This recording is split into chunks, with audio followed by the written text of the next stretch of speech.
ఓం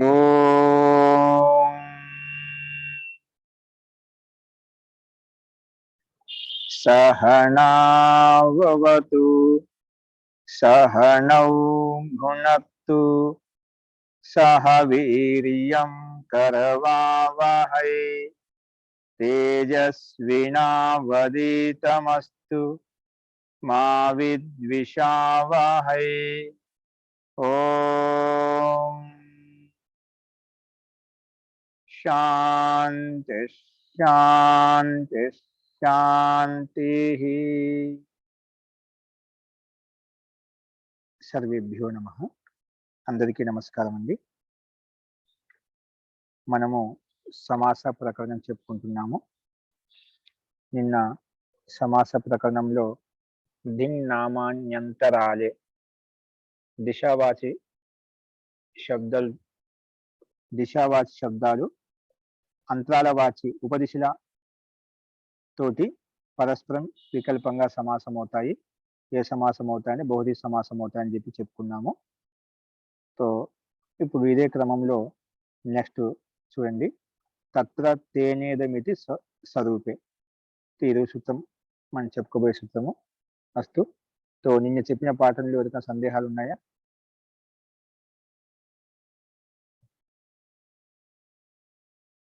okay అండి. ప్రకృతం అంశరామః. చూడండి 27వ సూత్రము. తత్ర తేనేదం ఇది స్వరూపే. స్వరూపం కాదండి, స్వరూపం. చూడండి, సమాన రూపం స్వరూపం, స్వస్య రూపం స్వరూపం. సమాన రూపానికి స్వరూపానికి తేడా ఉంది. ఇది స్వరూపంలో స్వస్య రూపం, నీ రూపం అవుతుంది స్వరూపం అంటాం. స్వరూపంలో సమానమైన రూపం అంటే పక్కన ఏదో ఒక వస్తువు దానికి సమానమైన రూపం ఇది. అలాగా వస్తు ద్రవ్య వ్యక్తికి సేమ్ అదే విధంగా ఎలా ఉంది ఇది కూడా అలాగే ఉంది, దాని సమాన రూపం అంటాం. స్వరూపం అంటే నీ స్వరూపం, వ్యక్తిగత స్వరూపం, నిజ స్వరూపం ఏదైతే ఉందో దాన్ని స్వరూపం అంటాం. అస్తు. చూడండి, తత్ర అవ్యయ పదము తేన తృతీయ విభక్తి ఏకవచనము, ఇదం ప్రథమ విభక్తి ఏకవచనం. ఇది అవ్యయ పదం. ఇది అనేది అవ్యయ పదం. స్వరూపే ఇది ప్రథమ విభక్తి ద్వివచనం. స్వరూపే అనేది ప్రథమ విభక్తి ద్వివచనం. ఓకే. సో తత్ర అవ్యయ పదము, తేన తృతీయ విభక్తి ఏకవచనము, ఇదం ప్రథమ విభక్తి ఏకవచనము, ఇది అవ్యయ పదం. స్వరూపే ఇది ప్రథమ విభక్తి ద్వివచనం. ఓకే. సమాసాలు చూడండి. ఇందులో స్వరూపం శబ్దం ఉంది కదా, స్వరూపే అంటే ఏమిటి దాన్ని మనం చెప్పుకుంటున్నాం, విడదీసి చెప్పుకుంటున్నాం సమాసం ద్వారా. సమానం రూపం యయోహు. సమానమైన రూపం ఉంది ఏ రెండు శబ్దాలకైతే, అంటే ఆ రెండు శబ్దాలకు ఇప్పుడు సమానాధికరణం చెప్పుకున్నాం, రెండు పదాలకు అధికరణం ఒకటే ఉండాలన్నమాట. అలాగా సమానం రూపం యయోహు, ఏ రెండిటికైతే రూపం సమానంగా ఉందో, ఇప్పుడు ఒక మనిషితో పోల్చొచ్చు, లేదా వస్తువుతో పోల్చొచ్చు, పదార్థంతో పోల్చొచ్చు, ద్రవ్యంతో పోల్చొచ్చు అన్నమాట. అలాగా ఏ రెండు పదార్థాలకు రూపం సమానంగా ఉందని స్వరూపం చెప్పామన్నమాట. సమానం రూపం యయోహు తే స్వరూపే, వాటిని స్వరూపే అంటాం అన్నమాట. ఓకే. సో ఇది ఏం సమాసం? బహువ్రీహి సమాసం అని చెప్పి చెప్పుకున్నాము. అనువృత్తి వచ్చేసి ఏంటంటే బహువ్రీహి, విభాష, సుప్పు, సమాస, ఈ 4 పదాలకి అనువృత్తి పైనుంచి వస్తున్నాయి. ఇప్పుడు దీని యొక్క అర్థం ఏంటో చూడండి. సూత్రంలో ఉండే పదాలను, అనువృత్తిలో ఉండే పదాలను తీసుకుని సూత్రాలను చెప్పుకుంటాం. ఇక్కడ గమనించండి. తత్ర అవ్యయ పదం తేన తృతీయ విభక్తి ఏకవచనం. తేన తృతీయ విభక్తి ఏకవచనము, ఇదం ప్రథమ విభక్తి ఏకవచనం. ఇదం ప్రథమ విభక్తి ఏకవచనము. ఇది అవ్యయ పదం. ఇది అనేది అవ్యయ పదం.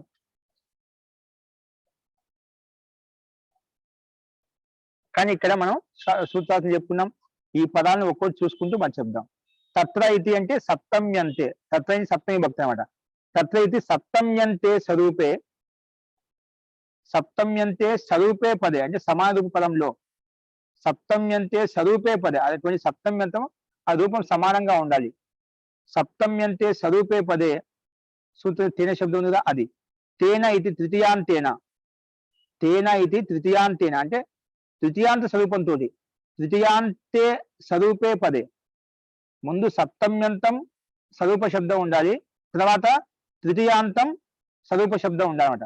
తృతీయాంతం స్వరూపే పదే, అది పదమే ఉండాలి, శబ్దం కాదు పదమే ఉండాలి. సో అదే విధంగా ఇచ్చాడు.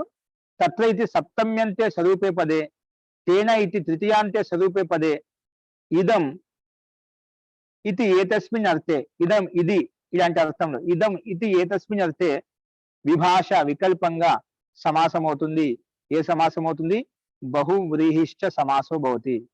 అంటే సప్తమ్యంతము అలాగే తృతీయాంతం రెండు, సప్తమ్యంత శబ్దం అయితే ఉందో, తృతీయాంత శబ్దం అయితే ఉందో అది స్వరూపంగా ఉండాలి. రెండు శబ్దంతాలు పరస్పరం, అటు సప్తమ్యంత స్వరూప శబ్దము, తృతీయాంత స్వరూప శబ్దం ఏదైతే ఉందో అవి పరస్పరం ఒకదానికొకటి ఏమవుతాయి?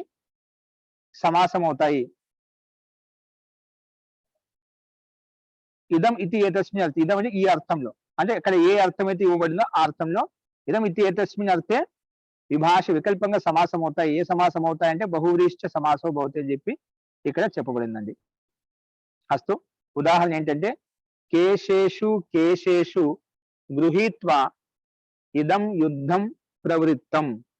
ఇక్కడ చూడండి, కేశేషు కేశేషు ఇక్కడ విగ్రహవాక్యం సమాన రూపాలు అన్నమాట, సమాన శబ్దాలు అన్నమాట. ఇది రూపం సమానంగా కేశేషు కేశేషు, ఆ రెండు పదాలకు రూపం అంటే సమానం అన్నమాట. కాబట్టి కేశేషు కేశేషు గృహీత్వ అంటే కేశాలు అంటే వెంట్రుకలను పట్టుకొని, గృహీత్వ పట్టుకొని, ఇదం యుద్ధం ప్రవృత్తం ఈ యుద్ధం జరిగింది. ఒకరికొకరు ఆడవాళ్ళు కొట్టుకున్నప్పుడైనా మగవాళ్ళు కొట్టుకున్నప్పుడైనా బొచ్చులు పట్టుకొని కొట్టుకుంటారు కదా, అలాగా. కేశేషు కేశేషు గృహీత్వ ఇదం యుద్ధం ప్రవృత్తం ఈ యుద్ధం ప్రవృత్తమైంది. వాళ్ళని కేశా కేశి అని అంటాడు. అలాగే కచాకచి, చాలా కచాకచని చాలా నిండుగా ఉందండి, అంటే బాగా మెండుగా ఉంది. అంటే కచాకచ అంటే బరాపరాహ అంటే చాలా మెండుగా ఉంది, అంటే చాలా మంది ఎక్కువ మంది వచ్చారండి, చలి అక్కడికి వెళ్ళడమే కష్టంగా ఉంది అని చెప్తూ ఉంటామట. అంటే భరీ సభ అంటే బాగా నిండి ఉండే సభ, అంటే ఎక్కువ జనాలు వచ్చి ఉండొచ్చు అటువంటి స్థలం, అటువంటి పదార్థాలు అంత నిండుగా ఉంది, అలాంటి పదార్థాలతో పూర్తి నిండుగా ఉంది అనమాట. అంటే మొత్తం నిండుగా ఉన్నదాన్ని కచాకచి అంటామట. అస్తు. ఇక్కడ కచాకచి ఈ రకంగా మనం సమస్త పదం మిగులుతుంది. కేశా కేశి ఇలాగా సమస్త పదం వస్తుందన్నమాట. అంటే ఇక్కడ కేశా కేశి, కేశేషు కేశేషు అని చెప్పి సప్తమి భక్తి ఉంది కదా, ఈ సప్తమి ఎంత అన్నమాట. ఇది సప్తమి విభక్తి, సప్తమ్యంత స్వరూప శబ్దానికి ఉదాహరణ. కేశా కేశి కచాకచి. ఓకే, కచేషు కచేసి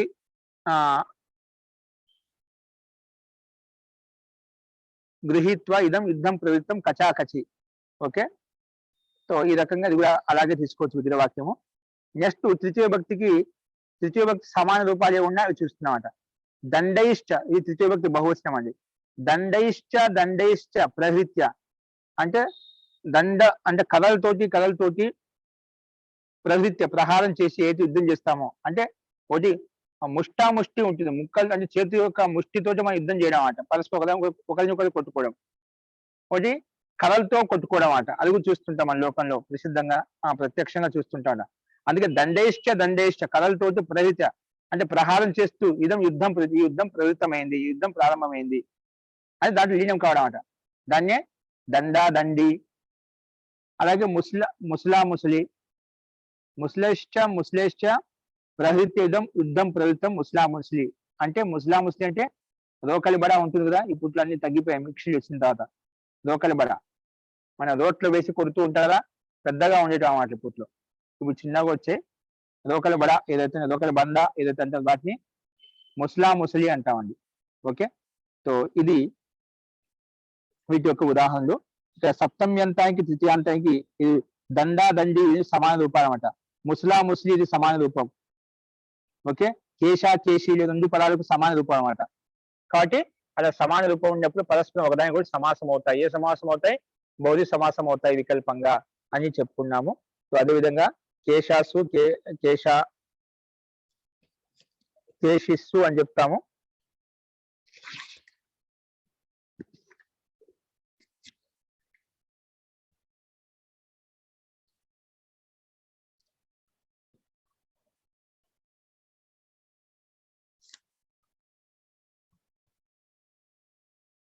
కేశాది మే దీర్ఘ అన్యేషామపి దృశ్యతే. కేశాలో కేశాది దీర్ఘం వచ్చింది కదా, కేశి అని వచ్చింది కదా, కేశాసు కేశాసు అని చెప్పారు. రెండు సమాధి రెండిట్లో మధ్య సప్తమి భక్తి అది కేశాసుప్పు కేశాసుప్పు అని తీసుకుంటాం. కానీ అంతిమంలో కేశి ఎలా వచ్చింది అంటే అన్యేషామపి దృశ్యతే అనే సూత్రం ప్రకారంగా ఇక్కడ చెప్పబడిన మాట. తథా బౌద్ధ సమాసం చేస్తే ఇచ్చి కర్మ వ్యతిహారే. ఈ సమాసాన్ని ఇచ్చి ప్రత్యయం వచ్చినవాడ. ఇచ్చి ప్రత్యయం రాగానే ఇచ్చి కర్మ ఈ మిగులుతుంది. అప్పుడు కేశ కేశి వస్తుందండి. అంటే కేశ కేశిలో కేశేసు కేశసుప్పు కేశసుప్పు సప్తమి భక్తి బహువచనం అండి. ఈ సూత్రం ప్రకారంగా సమాన రూపాయ సప్తమ్యంతం స్వరూప శబ్దాలు కాబట్టి ఈ సూత్రం ప్రకారం బౌద్ధ సమాసం చేసుకున్నాము. బౌద్ధ సమాసం చేసుకోగానే ప్రాతిపదిక సంజ్ఞ పెట్టుకునే సుప్లుక్ అవుతున్నాడు. సుప్లుక్ కాగానే ఏమవుతుంది మనకు కేశ రెండు అలాగే మిగులుతాయి. ఇప్పుడు పూర్వపదంలో ఉండే కేశ శబ్దానికి అన్యేషామపి దృశ్యతే అనే సూత్రం ప్రకారంగా ఆ ముందుండే కే శబ్దానికి దీర్ఘం చేసుకున్నప్పుడు కేశ అయిపోయింది. తర్వాత ఉత్తర పదంలో ఉండే కే శబ్దానికి బౌద్ధ సమాసం చేశాం కాబట్టి ఇట్స్ కర్మ వ్యతిహారే. కర్మకు వ్యతిహార అంటే కర్మను అదిగి బదిగి చేసుకోవడం అంటే మార్చుకోవడం. ఇలాంటి అర్థంలో అంటే కర్మ మార్చుకున్నానా, వాళ్ళ కేశాలు మనం పట్టుకున్నాం, మన కేశాలు వాళ్ళు పట్టుకున్నాం అంట. అంటే మనం వెంచుకున్న వాళ్ళు పట్టుకున్నారు, వాళ్ళ వెంటుకు మనం పెట్టుకున్నాం. అంటే కర్మ వ్యతిహారం అవుతున్నాడు, కర్మ పరస్పరం తారుమారు అవుతున్నాడా. కానీ అలాంటి అర్థం కాబట్టి కర్మ వ్యతిహారం అర్థంలో ఆ సమస్త పదం చేత ఇచ్చి ప్రత్యయం వస్తుంది.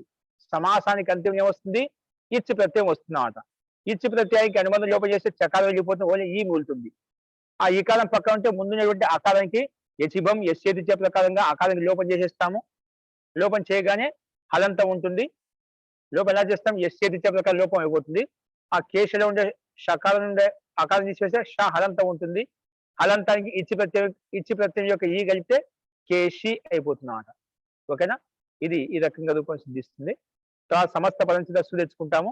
ఆ సుకి హలంగ్యాభ్యో దీర్ఘ సుతిష్య ప్రిక్తం హలి ప్రకారంగా లోపం చేసుకుంటే కేశ కేశి. అలాగే కచా కచి సేమ్ ఇదే విధంగా వస్తుంది, కచా కచి. అలాగే దండా దండి సేమ్ ఇక్కడ సేమ్ అదే విధంగా. ముసలా ముసలి అన్నిట్లో ఇదే విధంగా రూపం వస్తుందండి. ఇక్కడ కేశ కేశి మన तिष्ठद्गु गण में पाठ होने से इच प्रत्यांत की अव्यय संज्ञा होती है. ఇక్కడ తిష్టద్గు ప్రభృతి నిచ అనే ప్రకారంగా ఈ గణపాఠంలో ఉన్నాయంట. అందుకే ఇచ్ ప్రత్యాంతికి అవ్యయ సంజ్ఞ అవుతుంది. అవ్యయ సంజ్ఞ కాగానే సు తెచ్చుకుంటారు కదా, దాంతో అవ్యయ దాప్ సుపాతనే మన సుప్లుక్ అవుతుంది. హలంగ్యాభ్యర్థి వాళ్ళు కాకుండా దీనికి తిష్టద్గు ప్రభృతి నిచ అనే సూత్రం ప్రకారంగా తిష్టద్గు గణంలో ఇవన్నీ శబ్దాలు ఉన్నాయి కాబట్టి ఇచ్చి ప్రత్యయం తీసుకొచ్చిన ప్రత్యాంతానికి అవ్యయ సంజ్ఞ వచ్చింది కాబట్టి సమస్త పదం చేత ఏదో సు తెచ్చుకుంటామో దానికి సుకి లుక్ ఎలా అవుతుంది, అవ్యయ దాప్ సుపా ప్రకారం అవ్యయ సుపహ లుక్ బౌతి అని చెప్పి దానికి లుక్ చేసుకుంటామట, లోపం అయిపోతుంది. కాబట్టి కేశ కేశి కచా కచి ఈ రకంగా రూపాలు మనకు సిద్ధిస్తాయండి. ఓకే, దండా దండి ముసలా ముస్లి ఇక్కడ ఈ విధంగా అర్థం చేసుకోవాలి. అన్నిటిలో నపుంసకలింగం తథా విభక్తిగా లుక్ అవుతున్నాడు. నపుంసకలింగానికి విభక్తికి లుక్ అయిపోతుంది.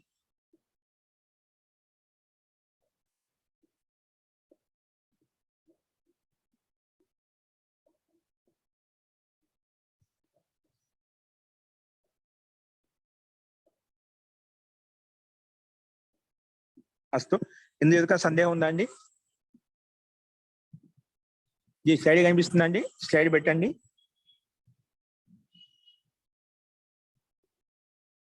ఇందులో సందేహం ఉందా? అర్థమైంది కదా? ఓకే అండి, అస్తు. నెక్స్ట్ చూడండి, మీ వాయిస్ స్లోగా వస్తుందండి. ఎవరిదో మహోదయ. ఓకే అండి, నెక్స్ట్ చూడండి.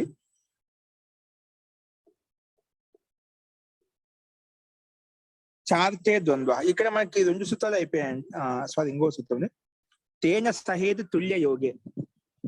తేన సహేతి తుల్య యోగే, ఇది కూడా బౌద్ధ సమాసానికి సంబంధించిన సూత్రమే. తేన సహేతి తుల్య యోగే. అదంటే చూడండి, తేన తృతీయ విభక్తి ఏకవచనము, తేన తృతీయ విభక్తి ఏకవచనము, సహ అవ్యయ పదము, సహ అవ్యయ పదము, తుల్య సహ తర్వాత ఇతి ఉంది, ఇతి అవ్యయ పదము, సహ అవ్యయ పదమే, ఇతి కూడా అవ్యయ పదము.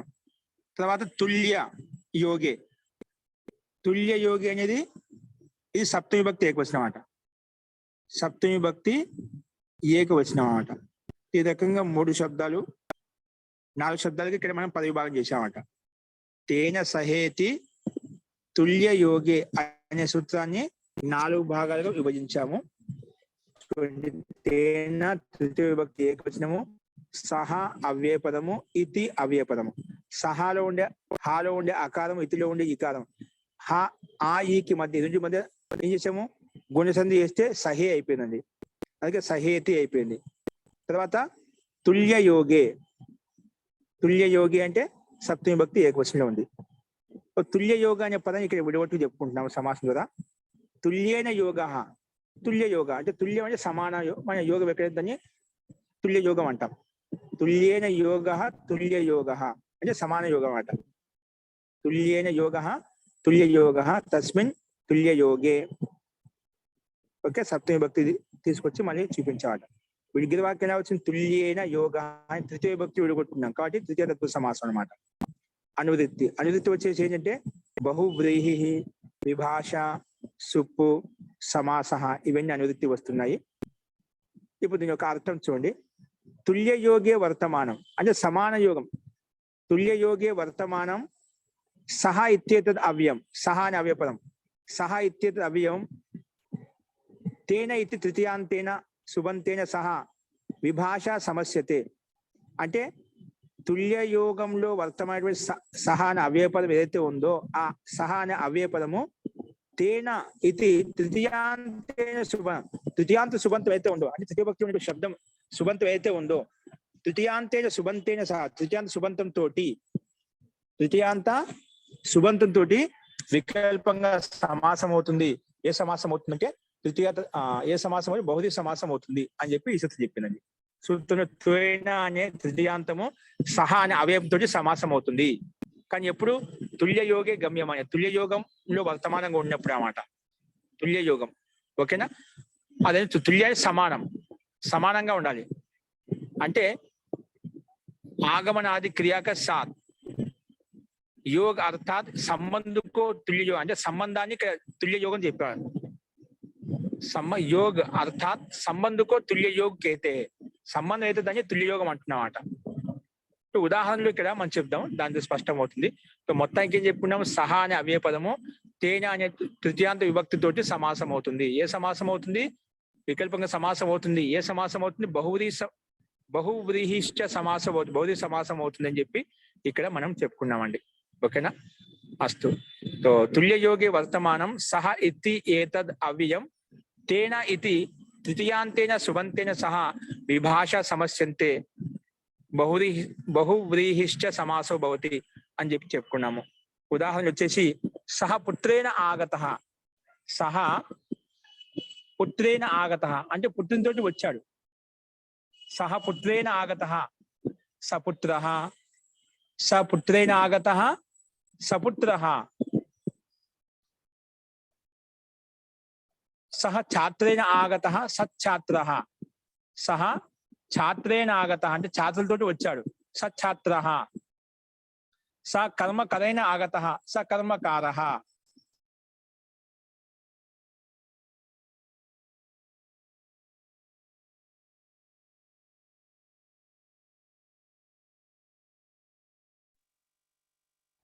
సహ కర్మకరేణ ఆగతః స కర్మకరః, సహ కర్మకరేణ ఆగతః స కర్మకరః.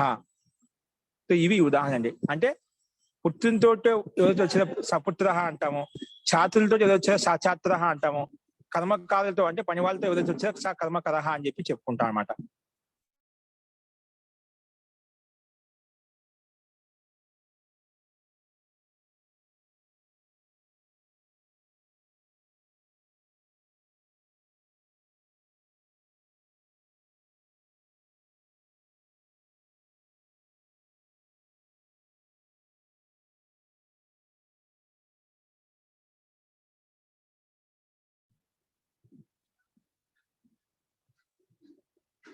అస్తు. సో ఇక్కడ మనకు ఉదాహరణలు ఈ రకంగా చూపించారు. అన్నిట్లో ఇక్కడ రూపం ఏంటంటే పుత్రుడితోటి తండ్రి వచ్చాడు. పుత్రే సహ ఆగత. ఆగత అంటే పుత్రునితోటి వచ్చాడు. అంటే పుత్రుడు ఎవరు వస్తారు? తండ్రి వస్తాడు అన్నమాట. అందుకే పుత్రే సహ ఆగత. ఎవరు వచ్చారు? పిత ఆగత. ఛాత్రైన సహ ఆగత. ఛాత్రులతోటి ఎవరు వస్తారండి? గురువు ఆగత. గురువు వస్తాడు. అధ్యాపకుడు వస్తాడు. ఎవరైతే ఉన్నారో ఛాత్రులు అంటే ఎవరైతే అధ్యాపకులు ఉంటారు, ఆచార్యులు ఉంటారు, లేదా గురువులు ఉంటారు అన్నమాట. కర్మకరైన ఆగత. సో కర్మకాలతో వచ్చే స్వామి ఉంటాడు అన్నమాట. ఆ రకంగా మనం దీన్ని అధ్యయనం చేసుకోవచ్చు. సో ఈ రకంగా ఇక్కడ పుత్రైన సహ ఆగత సపుత్ర. పుత్ర సహ అవ్యపదం కాబట్టి సహస్సు పెట్టుకోవచ్చు. తర్వాత ఎట్లా లుక్ అయిపోతుంది దానికి సహ కాబట్టి. ఈ సూత్రం ప్రకారం తేన సహే తుల్య యోగే ప్రకారంగా తుల్య యోగం అనమాట, సమాన యోగం కాబట్టి రెండింటికి తృతీయాంత సుబంతము సహా అని అవ్యపదం సమాసం చేశాము. సమాసనిగానే ప్రాతిపదిక సంధ్య విభక్తి లుక్కు చేస్తాము. అప్పుడు ఏం మిగులుతుంది మనకు? సహ పుత్ర మిగులుతుంది. ఆ సహకే సహస్థానంలో సాభావం వస్తుంది. ఎలా వస్తుంది? సహయుక్తే ప్రధానేలో అంటే సహయోగం తృతీయ భక్తి వచ్చింది అన్నమాట. ఇంకా సహ కూడా సాభావం వస్తుందండి. సహకో సాభావం ఎలా వస్తుంది? ఓపసర్జనస్యాతో వస్తుందన్నమాట. సహలో ఉండే పదానికి సహ అనే అవ్యపదానికి దాంట్లో సకారం వస్తుంది. ఎలా వస్తుంది? ఓపసర్జనస్య అనే సూత్రం ప్రకారంగా సహస్థానంలో సహ వస్తున్నమాట. అందుకే ఇక్కడ ఏం చెప్పాను?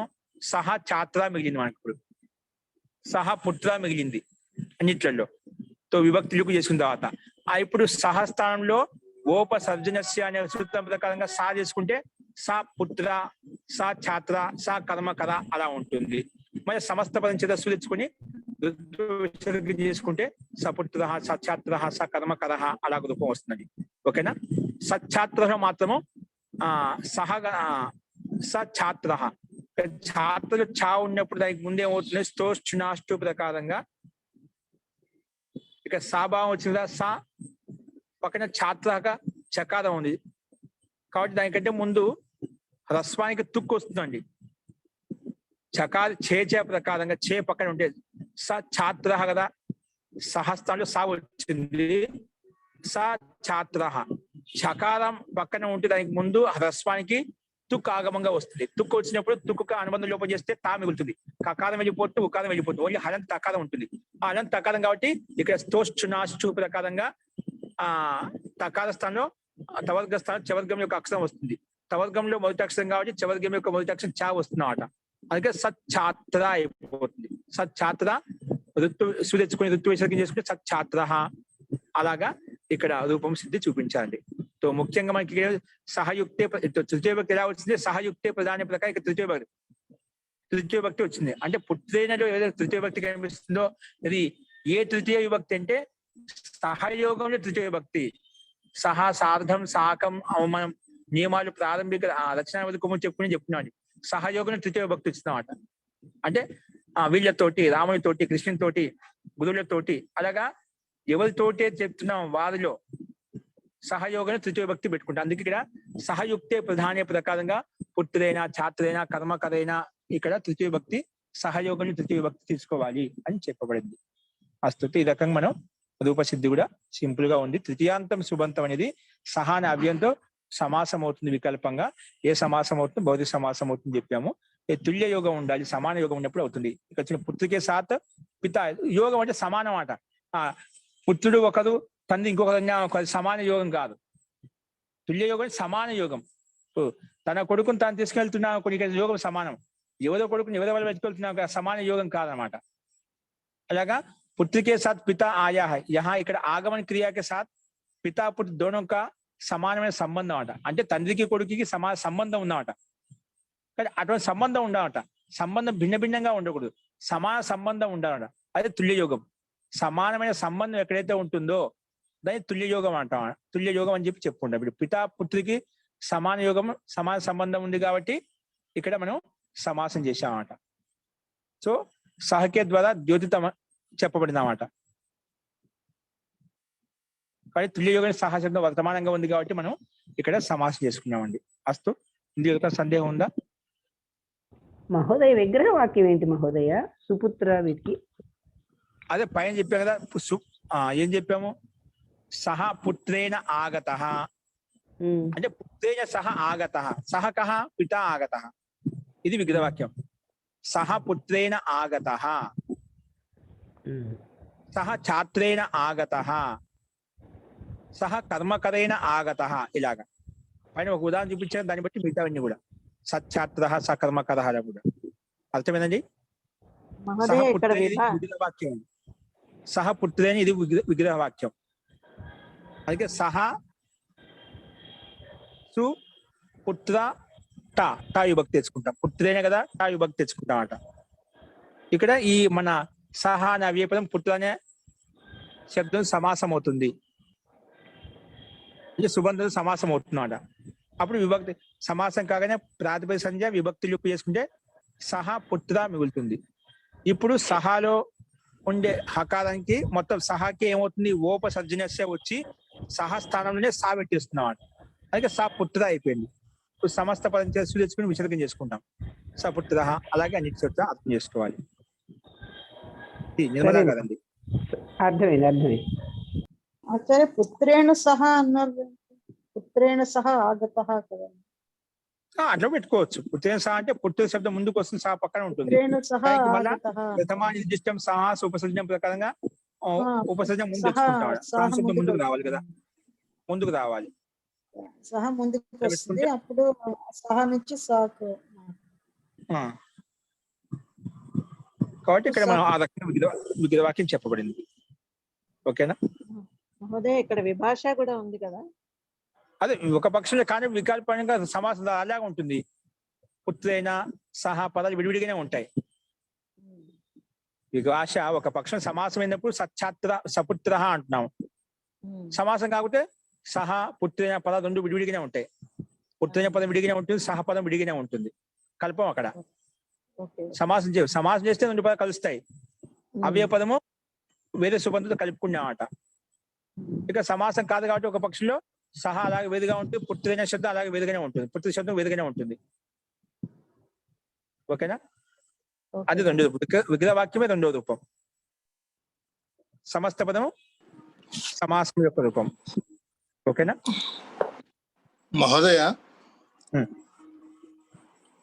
మనం బహురిహి అంటే అన్య పద ప్రధానం అంటున్నాం కదా, మరి ఇక్కడ పూర్వపదము ఉత్తర పదానికే ప్రాధాన్యత వస్తుంది కదా.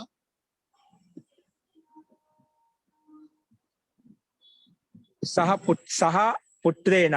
పుత్రేణ ఎవరు వచ్చారు? పుత్రుడు అంటే తండ్రి కొడుకులు ఇద్దరు ఉన్నారు కదా.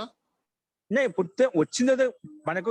పూర్వ పదం సహా, పుత్ర రెండో పదం, సహా పుత్ర, రెండు పదాలు ఉన్నాయి. ఈ రెండు పదాలతో ఏమైనా అర్థం వస్తుందా? ఈ రెండు పదాలు కలిసి ఏమో వాళ్ళ తండ్రి సంకేతిస్తున్నాడు. ఇక్కడుండే పదాలు మనకు వేరే పదం కదా. ఇక్కడుండే పదాల యొక్క అర్థం ఉండకూడదు, వేరే పదం అన్య పదం యొక్క అర్థం రావాలి. ఇప్పుడు అన్య పదం కదా, ఇప్పుడు ఇక్కడున్న పదాల యొక్క అర్థం కాకుండా అన్య పదం తండ్రి యొక్క అర్థం తీసుకుంటున్నాం. సపుత్ర అంటే పుత్రునితో వచ్చాడు, ఏదో ఆ తండ్రి వచ్చాడు. పుత్రగా ముఖ్యం కాదు, ఆ తండ్రిని చెప్తున్నాడు. సపుత్ర పిత అంటే తండ్రి ప్రాముఖ్యత అన్నమాట. తండ్రికి ప్రాముఖ్యత. ఓ అంటే ఈ పుత్రులతో వచ్చారా, మీ శిష్యులతో వచ్చారండి గురుని అంటామన్నా. అలాంటి సందర్భంలో వాడాలి. అలాంటి సందర్భంలో వాడాలి. సచ్ఛాత్ర. ఓ ఈ గురువుగా ఛాత్రులు సహితంగా వచ్చారన్నమాట. పుత్ర సమేతంగా వచ్చాడు, పుత్ర సమేతంగా వచ్చాడు అన్నప్పుడు వాడకూడదు. పుత్ర సమేతంగా వచ్చాడు అన్నప్పుడు వాడకూడదు. పుత్ర సమేతంగా వచ్చింది ఎవరు? తండ్రి. పేరు తీసుకున్న పుత్ర సమేతంగా వచ్చి చెప్పుకున్నా, కానీ పుత్ర సమేతంగా వచ్చింది ఆ తండ్రి. తండ్రికి చెప్తున్నా. తండ్రిని చెప్పినప్పుడు తండ్రి చెప్పకుండా పుత్రులతో వచ్చారు, మీ సపరివారం వచ్చారండి, సకుటుంబం వచ్చారండి, పుత్రులతో వచ్చారండి అంటూ ఉండే కదా. ఆ తండ్రికి సంకేతిస్తున్నాం. అది ప్రాధాన్యత, అన్య ప్రాధాన్యత. స్వామి సేవకులతో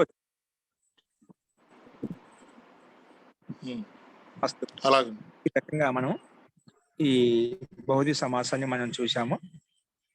నెక్స్ట్ ఇంతవరకు మనకు ముఖ్యమైన అవిభావ సమాసం చూసాము, తత్పురుష సమాసం చూసాము, అలాగే బహుళ సమాసం చూసాం. బహుళ సమాసం 4 ముఖ్యంగా చూసాం, 4 సూత్రాలు చూసాం.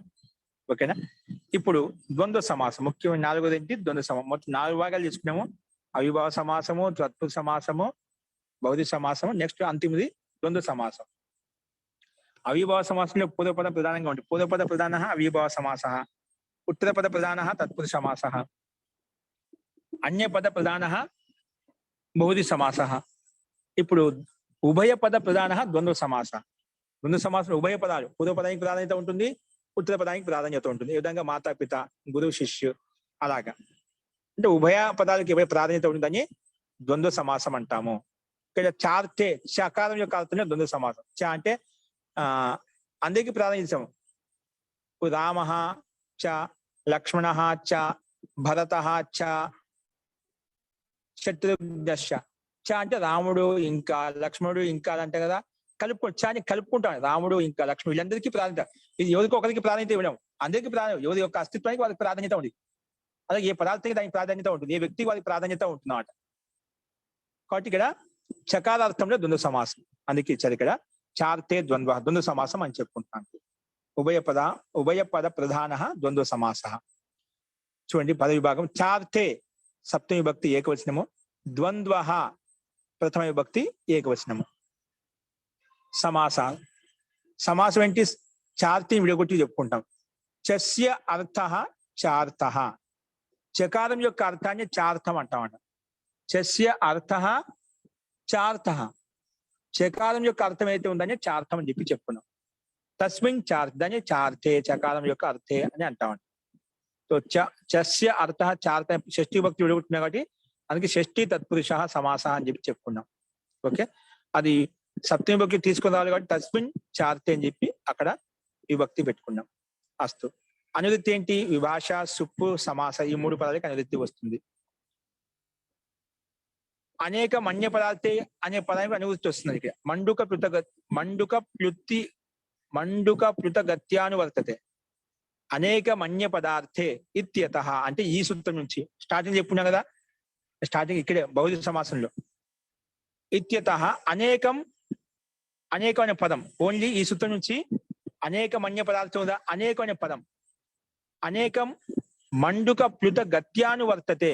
మండుక ప్లుత గతి అంటే మండుక అంటే కప్ప ఈ విధంగా జంపు చేసుకుంటూ వస్తుందో ఇక్కడ మధ్యలో 3 సార్లు జంపు చేసుకుంటూ ఇక్కడ వచ్చింది, అనువృత్తి వచ్చింది అన్నమాట. ఏది? ఓన్లీ అనేకం అనే పదానికి అనువృత్తి వచ్చింది అన్నమాట. మధ్య సూత్రాలు 3 సూత్రాలు అనువృత్తి రాలేదు, అనేక పదం తీసుకు అక్కడ కూర్చోబెట్టుకోలేదు. డైరెక్ట్ గా జంపు చేసి ఇక్కడ 4వ చార్త ద్వంద్వ సూత్రంలో అనువృత్తి వచ్చేస్తుంది అన్నమాట. అందుకే మండుక ప్లుత గత్యానువర్తతే. ఏ విధంగా కప్ప జంపు చేస్తుందో అలాగా ఈ సూత్రం జంపు చేసి వచ్చింది, మధ్యలో సూత్రాలు రాలేదు. దీన్ని మండుక ప్లుత ఒక న్యాయం అండి. సో ఈ రకంగా చెప్పబడింది. అస్తు. పైనుంచి అనువృత్తి తెచ్చుకున్నాము, అనేకమైన శబ్దానికి అనువృత్తి తెచ్చుకున్నాం అంట. ఇప్పుడు అనేకమైన పదాన్ని కూడా కలుపుకుంటూ, అనువృత్తి పదాన్ని కలుపుకుంటూ, సూత్రంలో ఉండే పదాన్ని కలుపుకుంటూ సూత్రార్థం చెప్తాము. ఏంటో చూడండి. అర్థం. చార్తే వర్తమానం అంటే చకారం యొక్క అర్థంలో ఇప్పుడు చెప్పారు. రామశ్చ, లక్ష్మశ్చ, భరతశ్చ అట్లా చకార అర్థంలో ఏదైనా వర్తమానంగా ఉండాలి శబ్దం. చార్తే వర్తమానం అనేకం సుబంతం. చార్తలో ఉండాలి అనేకమైన సుబంతాలు ఉన్నట. ఒక సుబంతం కాదు, అనేక 2, 3 ఎన్నే ఉండొచ్చు. అనేకం సుబంతం. ఇక్కడ పూర్వ పదంలో ఈ సుబంతం ఉండాలి, ఉత్తర పదంలో ఈ సుబంతం ఉండాలి నిర్ధారించలేదు. ఇప్పుడు పై సూత్రంలో అవ్యయ పదము తృతీయాంత సమాసం అవుతుంది నిర్ధారించుకున్నాం. అంటే అవ్యయం ఉండాలి, ఇక్కడ తృతీయాంత సుబంతం సమాసం అవుతుంది. ఇక్కడ అలా లేదు, పరస్పరం ఒకదానికోటి. అనేక సుబంతాలు ఏ ఉన్నా కూడా అది ఇది ఉండాలని లేదు, అది ఉండాలి లేదు, ఏదైనా ఉండొచ్చు. కానీ సుప్పై ఉండాలన్నమాట, థింక్ కాకుండా. అనేకం సుబంతం పరస్పరం ఒకదానికోటి. విభాష సమస్యంతి వికల్పంగా సమాసం అవుతాయి. ఏ సమాసం అవుతాయి? ద్వంద్వశ్చ సమాసం అవుతాయి, ద్వంద్వ సమాసం అవుతాయి అని చెప్పి ఈ సూత్రం చెప్పిందండి. ఓకేనా? సో అనేకం సుబంతం పరస్పరం, అనేక సుబంతాలు పరస్పరం ఒకదానికోటి వికల్పంగా సమాసం అవుతాయి. ఏ సమాసం అవుతాయి అంటే ద్వంద్వశ్చ ద్వంద్వ సమాసం అవుతాయని చెప్పి ఈ సూత్రం మనకు చెప్పిందండి. ఓకే, సో ఇది ఈ సూత్రం యొక్క అర్థం. సో ఇక్కడ సముచ్చయ అన్వాచయ ఇతరేతర యోగ సమాహార ఇది 4 చకారస్య అర్థ. సూత్రం చకార అర్థానికి 4 అర్థాలు ఉన్నాయి. ఏంటి? చకారానికి ఎన్ని అర్థాలు ఉన్నాయి? 4 అర్థాలు ఉన్నాయన్నమాట. ఒకటి సముచ్చయము, అన్వాచయము, ఇతరేతర యోగము, సమాహారము. ఓకేనా? ఈ 4 అంటే చకారానికి 4 సముచ్చయం సమూహంలో, అన్వాచయం వ్యతిరేకంలో, ఇతరేతర యోగం యోగం రెండిటికి సమానత అంటే రెండిటికి ప్రాధాన్యత. సమూహంలో ఉండడానికి ప్రాధాన్యత అన్నమాట. సమూహానికి అర్థానికి ప్రాధాన్యత ఇస్తామన్నమాట. ఈ రకంగా చార్తీలో ఉండే చకారానికి 4 అర్థాలు చెప్పుకున్నాం. ఏంటివి? సముచ్చయ, అన్వాచయ, ఇతరేతర యోగ, సమాహార ఇది 4 చకారస్య అర్థ. ఇవి 4 చకారం యొక్క అర్థాలు. తత్ర ఇతరేతర యోగే సమాహారే చ సమాసో భవతి. తత్ర ఇతరేతర యోగే సమాహారే అక్కడ ఇతరేతర యోగంలో అంటే భిన్న భిన్న శబ్దాల్లో అది సమాహారం, సమూహంలో సమాసం అవుతున్నమాట. నా అన్యత్ర వేసో సమాసం కాదు. అంటే 4 అర్థాలు ఎక్కడెక్కడ సమాసం అవుతుందంటే ఇతరేతర యోగంలో సమాహారంలో సమాసం అవుతుంది, సముచ్చయంలో అన్వాచ్యంలో కాదు. ఓకేనా? అది చెప్పారు. తత్ర ఇతరేతర యోగే సమాహారే చ సమాసో భవతి. ఇంకా ఇతరేతర యోగంలో ఇంకా సమాహారంలో సమాసం అవుతుంది. నా అన్యత్ర వేరే చోట సమాసం కాదు. ఎందుకు? సామర్థ్య అభావాత్. అది సముచ్చయానికి అన్వాచ్యానికి ఎందుకు కాదంటే సామర్థ్య అభావం, సామర్థ్యం లేదు. ఎటువంటి సామర్థ్యం లేదు? సామర్థ్యం అంటే ఏమిటి? మనం ప్రారంభంలో సమాస ప్రకరణానికి ముందు మొట్టమొదటి చెప్పుకున్నాం. ఎటువంటి సమాసం కావాలంటే ఎటువంటి సామర్థ్యం ఉండాలి? ఎటువంటి సామర్థ్యం ఉండాలి? ప్రారంభంలో ఏం చెప్పుకున్నాం మనం? సమర్థ పదవిధి. సమర్థ పదవిధి. పదాలకు అటువంటి సామర్థ్యం ఉండాలి. పదానం పరస్పరం అత్యంత కలిసిమెలిసిపోయే విధంగా, అత్యంత సంబద్ధంగా, అత్యంత సన్నిహితంగా ఉండాలన్నమాట. అటువంటి సంబంధం ఎక్కడైతే ఉంటుందో వాటికి సమాసం చేసుకుంటామట. సమర్థానం పదవిధి, అటువంటి పదాలకే పదవిధి అవుతుంది. అది ఇక్కడ చెప్పబడింది అనమాట. సమర్థానం పదవిధి ప్రకారంగా సమర్థవంతమైన శబ్దాలకే పదవిధి చేసుకుంటాము, సమాసం చేసుకుంటాము. కాబట్టి అది ఇక్కడ ఇచ్చాడు అనమాట. అందుకే తత్ర ఇక్కడ పైన చెప్పిన సముచ్చయము, అన్వాచయము, ఇతరేతర యోగ సమాహారం, ఈ 4 అర్థాల్లో ఇతరేతర యోగానికి సమాహారానికి మాత్రం సమాసం అవుతాయి. సముచ్చయ అన్వాచయం అయితే ఉండే వాటికి సమాసం కావు. ఎందుకంటే నా అన్యత్ర వేరే చోట కావు. ఎందుకు కావంటే వేరే చోట సామర్థ్య అభావం, ఇక్కడ పరస్పరం సామర్థ్యం లేదు, పదవిధి లేదు, సమర్థత లేదు. కాబట్టి ఇక్కడ సామర్థ్య అభావాత్ అని చెప్పి నిషేధించబడింది అన్నమాట. ఓకే, సో ఇప్పుడు చూడండి ఉదాహరణ అది ఇచ్చాడు. రామశ్చ లక్ష్మణశ్చ, 2 కలిపితే రామ లక్ష్మణ, ఇద్దరు కలిపితే సమస్త పదం అయిపోయింది. 2 శబ్దాలు కలిసి ఒకే శబ్దంగా మారిపోయి, అందుకే రామ లక్ష్మణవు అని చెప్పుకున్నాం. ఎంత ఒకే పదం, పదాలు భిన్న భిన్నంగా కనిపించినప్పటికీ రామశ్చ లక్ష్మణించినప్పుడు చకారం యుక్తం చెప్పినప్పుడు భిన్న భిన్న పదం. చకారం తీసేసి ఎప్పుడైతే మనం సమస్త పదం కలిపేసామో రామలక్ష్మణవు, అది సమస్త పదం అయిపోయింది. ఓకేనా? రామలక్ష్మణవు అయిపోయింది, మధ్యలో చకారం తీసేసామట. అలాగే రామశ్చ లక్ష్మణశ్చ భరతశ్చ శత్రుఘ్నశ్చ ఇది రామ లక్ష్మణ భరత శత్రుఘ్న, ఇదంతా ఒకే పదం తీసుకున్నాం. 4 పదాలను ముందుగా చకారాలను విడగొట్టుకున్నామట. రామ చ, లక్ష్మణ చ, రాముడు ఇంకా, లక్ష్మణుడు ఇంకా, భరత చ భరతుడు, శత్రుఘ్నశ్చ ఇంకా శత్రుఘ్నుడు. వీళ్ళందరం కలిపితే ఒకే పదంగా 4 పదాలను ఒకే పదంగా అన్ని అంటే మధ్యలో చకారం తీసేసాం. తీస్తే ఏమైపోయింది? రామ లక్ష్మణ భరత, అది చాలా శబ్దాలు కాబట్టి బహుశలో రామ లక్ష్మణ భరతాహ అని చెప్పి బహుశలో శబ్దం రాశాం.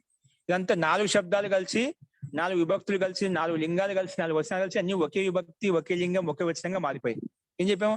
రామ లక్ష్మణ భరత శత్రుఘ్నాహ అలాగా చెప్పేశామట. రామ లక్ష్మణ భరత శత్రుఘ్నాహ అని చెప్పి బహువచనంలోకి మారిపోతుంది. ఓకే, ఇవి దీని యొక్క ఉదాహరణ. నెక్స్ట్ ఇంకో ఉదాహరణ ఇప్పుడు ఇతరేతర యోగ ద్వంద్వ సమాసం చూసాం.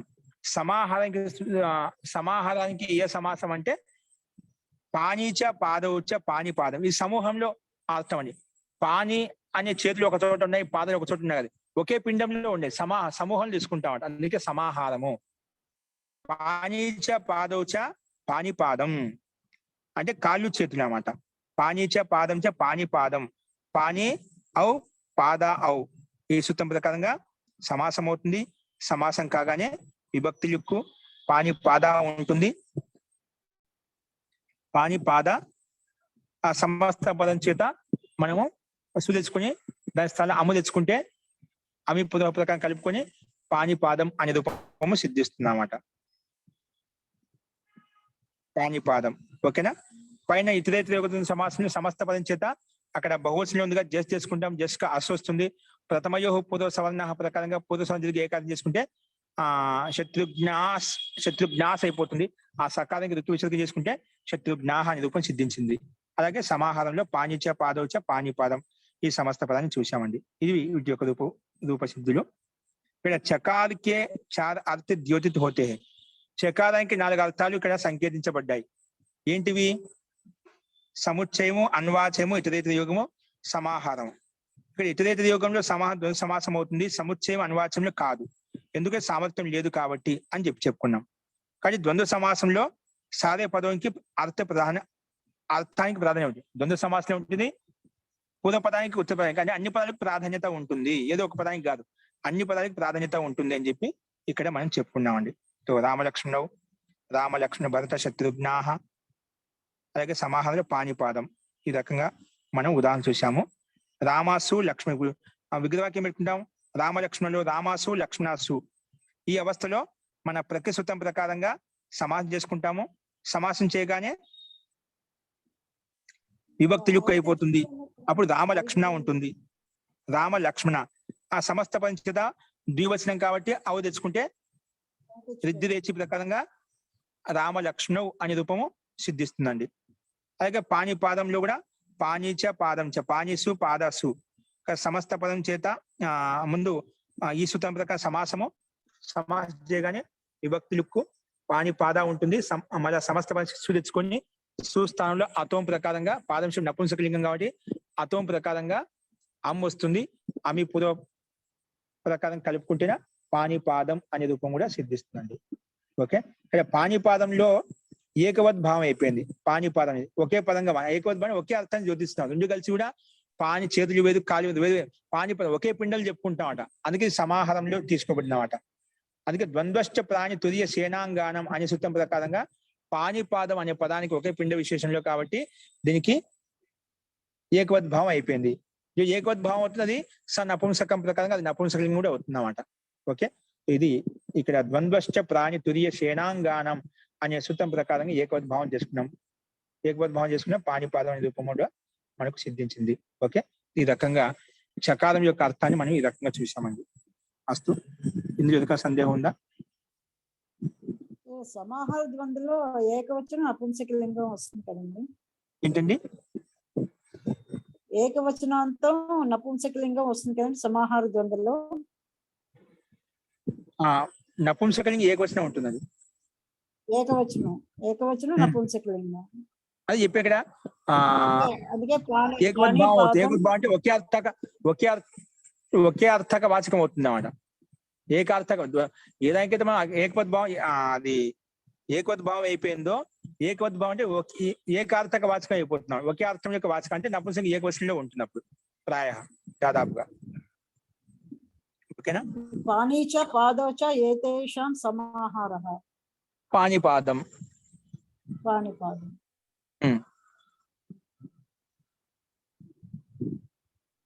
ఓకేనా మహోదయ? రామలక్ష్మణం అనేది కూడా ఒక పదం అయిపోయింది కదా?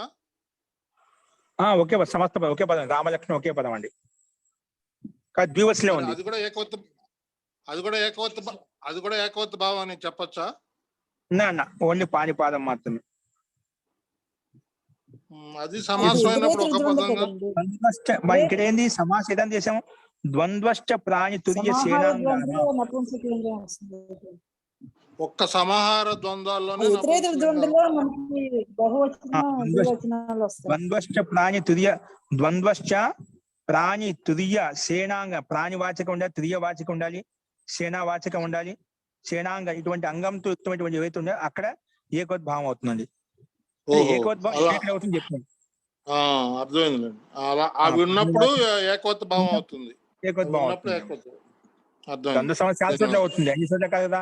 అది ప్రాణివాచి, ప్రియవాచి, సేనావాచి, అంగవాచి ఉన్నప్పుడు సేనాంగానం ప్రకారం అటువంటి అశ్రూపంలో ఏకోద్భావం అవుతుంది. ఏకోద్భావం చూసి నపుంసకలింగం అయిపోతుంది నపుంసకం ప్రకారంగా.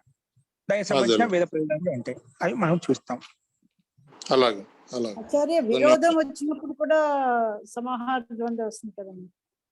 విరోధం ఎక్కడ? విరోధం అంటే రెండు జంతువుల మధ్య కాకశ్చ ఉలూకశ్చ అనయోహో సమాహార. కాకోలూకం అది కూడా చెప్పలే కదా మనకి. దానికి అదేం చెప్పలేదు, ఇక ప్రాణివాచే ఉండాలి. మన విరోధం చెప్పే అక్కడ ముఖ్యం, విరోధ ప్రాధాన్యత కదా, రెండు శబ్దాలు కలిగిక ప్రాధాన్యత ఇక్కడ. భిన్న భిన్న పదాలను ఒకే విరోధం పదంగా చెప్ప వచ్చినప్పుడు కూడా వస్తుంది కదండి. వస్తుందండి.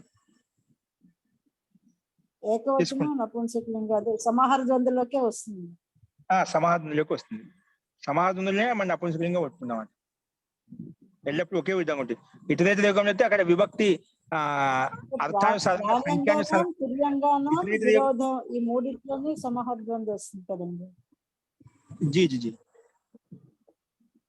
ఇతరేత యోగంలో సంఖ్యానుసారంగా విభక్తి మారుతుంది, సంఖ్యానుసారంగా అర్థానుసారంగా సమస్త పదంలో ఏకవచనం ద్వివచనం బహువచనం పెట్టుకుంటాము. కానీ సమాహార ద్వంద్వలో మాత్రము ఏకవచనమే ఉంటుంది. ప్రాణ్యంగానం తుల్యాంగానం సేనాంగానం సేనాంగానం కాకుండా విరోధం కూడా ఉంది. ఏషాం విరోధ నాకు విరోధం ఎక్కడ ఇచ్చారా? ఆహిష్ట నకులశ్చ అన్యో సమాహార అహినకులం అని కూడా ఉంది కదండి. అహినకులం అంటే అన్నిటికీ వస్తుందండి. అహినకులం అన్నిటికీ వస్తుంది. విరోధం అయినా కానీ ఏదైనా కూడా సమూహానికి చెప్పుకుంటున్నాం కదా, రెండింటికి అర్థానికి కలిపి చెప్తున్నాం. సమూహానికి అర్థానికి ప్రాధాన్యత చెప్తున్నామాట. కాబట్టి అక్కడ వస్తుందండి.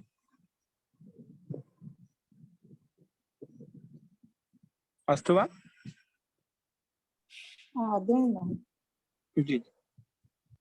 నెక్స్ట్ చూడండి, ఉపసర్జనం పూర్వం. ఏంటండి ఉపసర్జనం పూర్వం? ఇది మనం ఎప్పుడు చెప్పుకుంటాం అన్నమాట.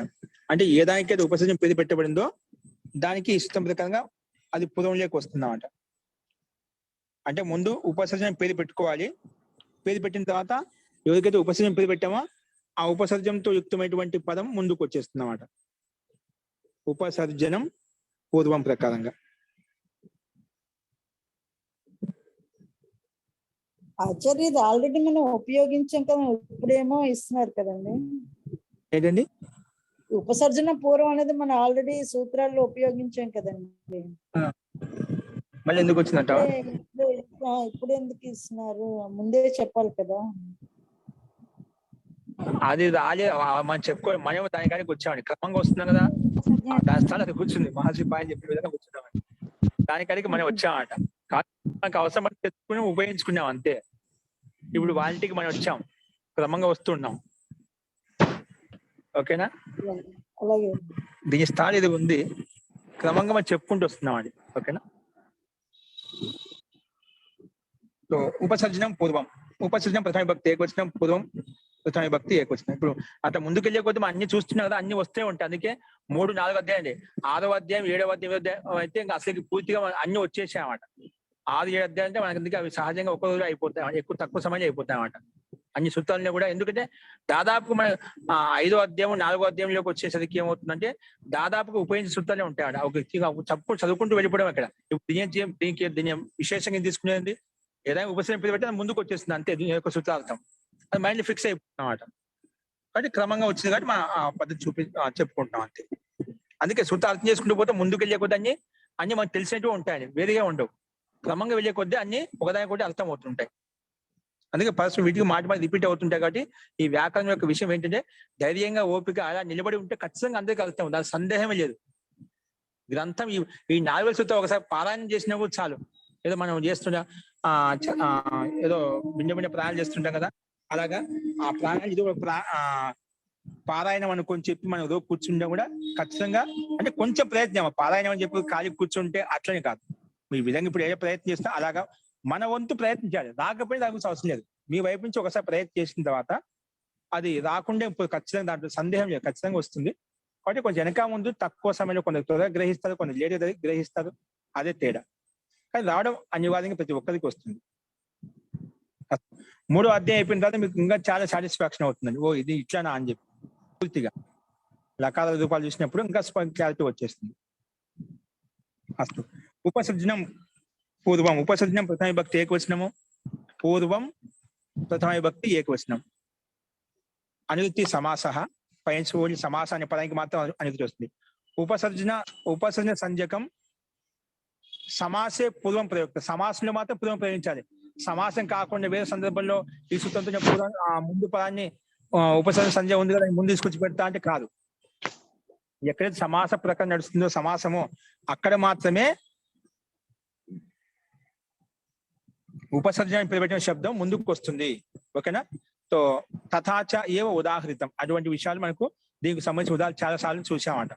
అంటే ఉపసర్జనం అంటే ఏమిటి అనేది ఇప్పుడు ప్రథమా నిర్దిష్టం ఉపసర్జనం, సమాసం చేసేటువంటి సూత్రం ఏదైతే ఉందో ఆ సమాస విధాయక సూత్రంలో ప్రథమా విభక్తితో నిర్దిష్టమైన పదం ఏదైతే ఉందో దానికి ప్రథమ విభక్తి నిర్దిష్టమైన పదానికి ఉపసర్జనం అని పేరు అన్నమాట ఆ సూత్రం ప్రకారంగా.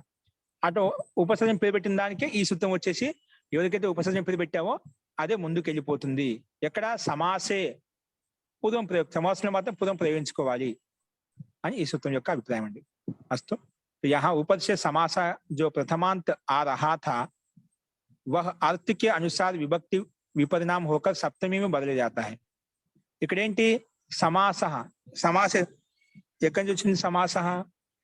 या ऊपर से समासः అనేది समासः जो प्रथमांत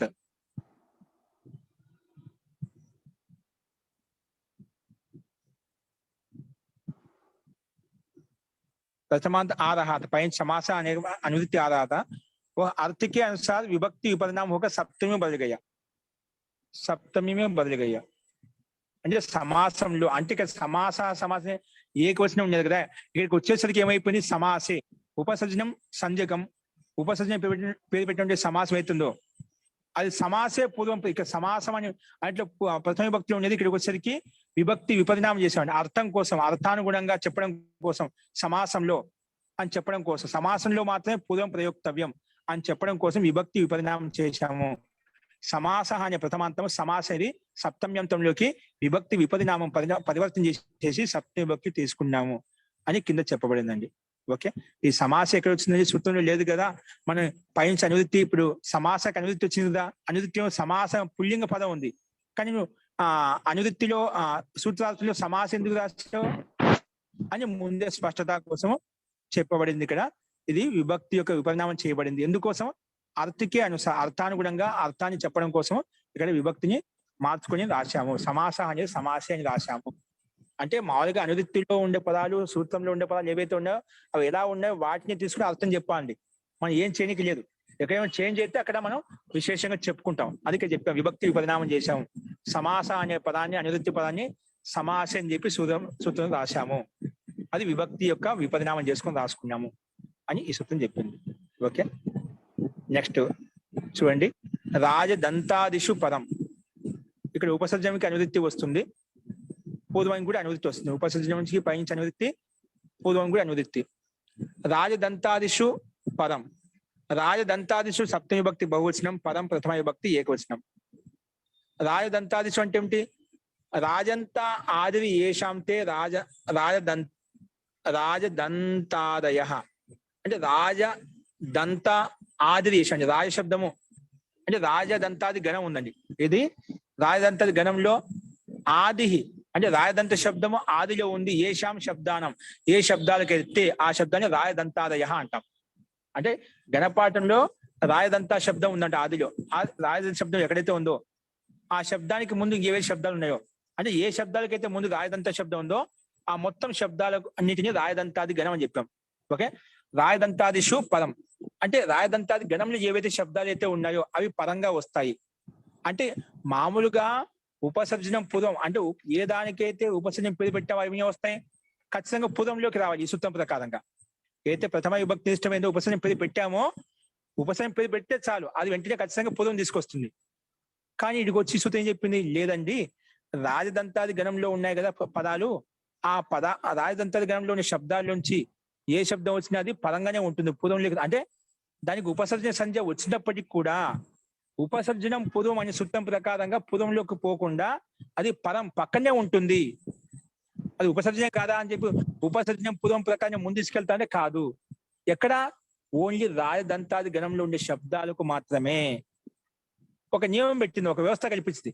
పై సూత్రం ప్రకారంగా ఏ దానికైతే ఉపసర్జన సంజ్ఞ పేరు పెట్టామో అది వెంటనే ముందుకు వెళ్ళిపోవాల్సిందే. కానీ ఆ ప్రకారంగా అతివ్యాప్తి అయిపోయినమాట. ఆ రకంగా ఇక్కడ కూడా రాయదంతాది గణంలో ఉండే శబ్దాలకు కూడా ఉపసర్జన సంజ్ఞ ఉంది. ఉపసర్జన సంజ్ఞ ఉంది కాబట్టి ఉపసర్జన పదం ప్రకారంగా ముందుకు వచ్చేస్తాయి శబ్దాలు, కానీ అది ఇష్టం లేదు. కాబట్టి అందుకే రాయదంతాదిషు పదం. కానీ రాయదంతాది గణంలో ఉండే శబ్దాలు మాత్రము అవి పూర్వంలో ఉండవు, పరంగానే ఉంటాయి, అంటే ఉత్తర పదంలోనే ఉంటాయి అని చెప్పి ఈ సూత్రం చెప్పింది. చూడండి అర్థము. అనుదిత ఉపసర్జనం పూర్వం. రాజదంతాదిషు గణ శబ్దేషు అంటే రాయదంతాది గణంలో ఉండే శబ్దాలు ఏవైతే ఉన్నాయి, రాజదంతాదిషు గణ శబ్దేషు ఉపసర్జనం పూర్వం ప్రయోక్తవ్యం. ఉపసర్జనం పరం ప్రయోక్తం, పూర్వం కాదు. గణ శబ్దేషు ఉపసర్జనం అనేది పరం ప్రయోక్త. ఉపసర్జన సంజ్ఞ ఉంది, ఉపసర్జన సంజ్ఞ ఉంది కాబట్టి పై సూత్రం ప్రకారంగా వచ్చి అంటే పూర్వంలోకి వెళ్ళిపోవాలి. ఆ సూత్రం వచ్చి చెప్తున్నమాట. ఎవరికైతే ఉపసర్జన సంజ్ఞ పెట్టినా అది సిద్ధంగా ఉంటుంది పూర్వంలో ప్రయోగించడం కోసం. కానీ ఆ సూత్రం ఇక్కడ రాకూడదని చెప్పే మహర్షి పాణిని రాయదంతాది గణంలో ఉండే శబ్దాలకు మాత్రం అది ఉపసర్జన సంజ్ఞ ఉన్నప్పటికీ కూడా పరం ప్రయోక్తవ్యం, పక్కనే ప్రయోగించుకోవాలి, ముందుకు ప్రయోగించుకోకూడదు అని చెప్పి ఈ సూత్రం చెప్పిందండి. సో అదేవిధంగా దంతానాం రాజ రాజదంత, దంతానాం రాజా. దంత అనేది దంత అనే శబ్దాలకు ఉపసర్జన సంజ్ఞ అండి, రాయ శబ్దం కాదు. దంతానాం రాజా, దంతాల యొక్క రాజు దంతానాం రాజా రాయదంత, వనస్య అగ్రే అగ్రే వనం, వనానికి ముందు అగ్రే వనం అంటామంట. ఇక్కడ దంతానాం అనే పదాలకు ఉపసర్జన సంజ్ఞ ఉందండి. ఉపసర్జన సంజ్ఞ ఉంది కాబట్టి ఉపసర్జనం పూర్వం ప్రకారం ముందుకు వెళ్ళాలి. కానీ ఇది రాయదంతాది గణంలోని శబ్దం కాబట్టి దంతానం రాజ రాయదంత అని చెప్పి దంత శబ్దం ఉత్తర పదంలో ఉండిపోయింది, పూర్వంలో ప్రయోగించలేదు. ఓకే, ఇది ఈ సూత్రం యొక్క అభిప్రాయం అండి. ఓకేనా. రాయదంత అంటే దాంతోంక రాజ అంటే దంత అంటే కొన్ని దంతాలు ఏమైనా ఉన్నతంగా ఏదో విశిష్టంగా సుష్టుగా కావచ్చు, వికరంగా కావచ్చు, ఏదో ఒక రకంగా ఉండే దంతాల యొక్క రాజా రాయదంత. అది ఏ దంతాలు అనేది మన సందర్భంగా చూసుకోవచ్చు. దాంతోంక రాజా, దంతాలతో యుక్తమైన రాజా, దాన్ని రాయదంత అంటాం. అగ్రే వనం, వనానికి ముందు. సో దంతానం రాజా ఇక్కడ షష్ఠి, దంతానం రాజా, దంతా షష్ఠి భక్తి విడగొట్టుకున్నాం కాబట్టి ఇది షష్ఠి తత్పురుష సమాసం చెప్పుకున్నాం. సో షష్ఠి తత్పురుష సంఘం దంతానాం ఉపసర్జన సంజ్ఞక అంటే దంతానం షష్ఠి భక్తితో యుక్తమైంది కాబట్టి ఇది ప్రథమా నిర్దిష్ట సమాస ఉపసర్జన ప్రకారం దానికి ఉపసర్జన సంజ్ఞ ఉంది కాబట్టి పూర్వ ప్రయోగం కాకుండా పదప్రయోగం అయిపోయింది. ఉపసర్జన సంజ్ఞ ఉంది కాబట్టి ఉపసర్జన పూర్వం ప్రకారంగా పూర్వంలోకి ప్రాప్తం అవుతుంటే ఇది వచ్చేసి లేదంటే రాయదంతాది గణంలో ఉండే శబ్దం కాబట్టి పరం ప్రయోక్తం, పక్కనే ఉపయోగించుకోవాలి అని చెప్పి ఈ సూత్రం చెప్పింది. ఓకే, అగ్రే अग्रे में निपातन से सप्तमी का अलुक माना है। वनम पुरगा मिश्रका सिद्रका सारिका से वन के ना को अना हो गया है। ఇక్కడ మనము ఏముంది ఉదాహరణ, రెండో ఉదాహరణ అగ్రే వనంలో వనస్య అగ్రే అగ్రే వనం, వనం అనే సామాన్య అన ఎలా వచ్చిందంటే ఇక్కడ ఈ వార్తికం చూపించారు. వనం వనం పురగా మిశ్రక సద్రిక సారిక అని ఈ సూత్రం ప్రకారంగా, ఈ సూత్రం వార్తికం కాదు, ఈ సూత్రం ప్రకారం వనంలో ఉండే నకారానికి అనకారం వచ్చేసిందండి. అగ్రే శబ్దంలో మాత్రము నిపాతం చేత సప్తమి భక్తికి అలుక్ అయిపోయింది. వనస్య అగ్రే అగ్రే వనం, సమస్త అగ్రేలో ఏ కనిపిస్తుంది అంటే సప్తమి భక్తికి లుక్ కాలేదు ఇక్కడ. ఎలా కాలేదు అంటే నిపాతం ద్వారా, అంటే ఇష్టసిద్ధి అనుకూలంగా నిపాతం చేత మనం లుక్ చేసుకోలేదు. అవసరం నిపాతం చెప్పి ప్రాప్తం లేని చోట ప్రాప్తం చేసుకుంటాం. ఎక్కడ ప్రాప్తం అవుతుందో అక్కడ దాన్ని నిషేధించుకుంటాం లక్ష్యానుగుణంగా అర్థానుసారంగా. ఓకే, ఇక్కడ అగ్రేమే నిపాతంసే సప్తమి విభక్తిగా అల్లుక్కు, అందుకే అగ్రే వనం, అగ్రస్య వనం వనస్య అగ్రే అగ్రే వనం, సమస్త వనం అగ్రే సప్తమి విభక్తి ఏ అలాగే అనిపిస్తుంది. వనంలో సామాన్యంగా వన సామాన్య ఆకారం ఉండాలి, కానీ అన అనేది ఇక్కడ కూడా అన వనం పురగా మిశ్రక శబ్దం సూత్రం ప్రకారంగా నకారానికి అనకారం చేసుకున్నామండి. ఇది ఈ రూపసిద్ధి ఈ సూత్రం యొక్క అభిప్రాయం.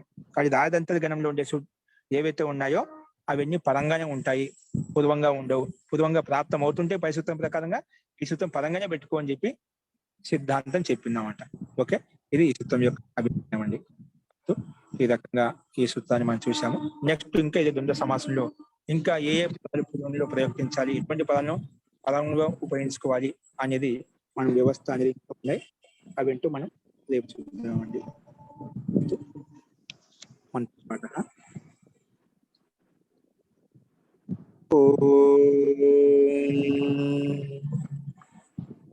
सर्वे भवन्तु सुखिनः, सर्वे सन्तु निरामयाः, सर्वे भद्राणि पश्यन्तु, मा कश्चित् दुःखभाग् भवेत्। ॐ शान्ति शान्ति शान्तिः। सर्वेभ्यो नमः। అందరికీ నమస్కారం. నమస్తే మహోదయ. नमस्ते महोदय। నమస్తే ఆచార్య. ओम नमस्ते, धन्यवाद गुरुजी महाराज।